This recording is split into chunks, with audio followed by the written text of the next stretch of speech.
ಜನನಾಯಕ ನಿಮ್ಮ ಸೇವಕ, ಜನಸೇವೆಯ ಜನ್ಮ ಸಾರ್ಥಕ, ವಂದಿಸುವೆ ಹೃದಯ ಪೂರ್ವಕ.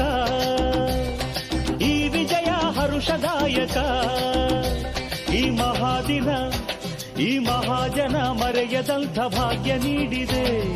ಜನರ ಹಿತದ ಪಣವ ತೊಡುವ ಜನನಾಯಕ